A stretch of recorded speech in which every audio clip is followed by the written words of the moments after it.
Saviez-vous que l'agar-agar peut contribuer à abaisser le taux de mauvais cholestérol? L'agar-agar est en fait un extrait d'algues rouges ayant un pouvoir gélifiant 8 fois supérieur à celui de la gélatine animale. En effet, une cuillerée à thé remplace très bien 6 feuilles de gélatine animale.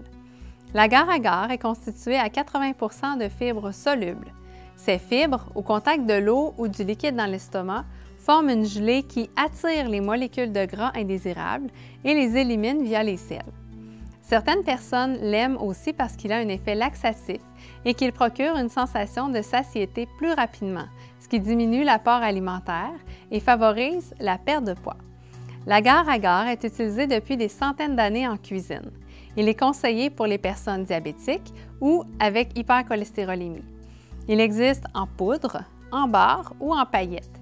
Il ne contient aucune calorie et ne perd pas ses propriétés lorsqu'il est chauffé. Il est une bonne source d'acide folique et il contient aussi du magnésium et du fer.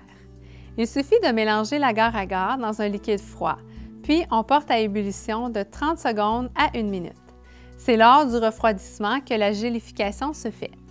L'agar-agar est vraiment meilleur pour la santé que la gélatine animale, faite à partir du collagène contenu dans les os et la peau de porc, de bovin ou de poisson. La gélatine animale s'obtient en faisant tremper ses os et cette peau dans de l'acide chlorhydrique durant une journée. Elle est par la suite lavée ou trempée dans un lait de chaux pendant plusieurs semaines. C'est un long processus et comme résultat, on obtient finalement la gélatine. Le procédé a de quoi nous enlever le goût d'en consommer. L'agar-agar est facile à utiliser. Il n'a aucun goût ni aucune odeur. Il est toutefois déconseillé aux personnes allergiques aux fruits de mer. Utiliser l'agar-agar dans la cuisine, c'est une autre bonne façon de mieux vivre. Pour d'autres vidéos, abonnez-vous!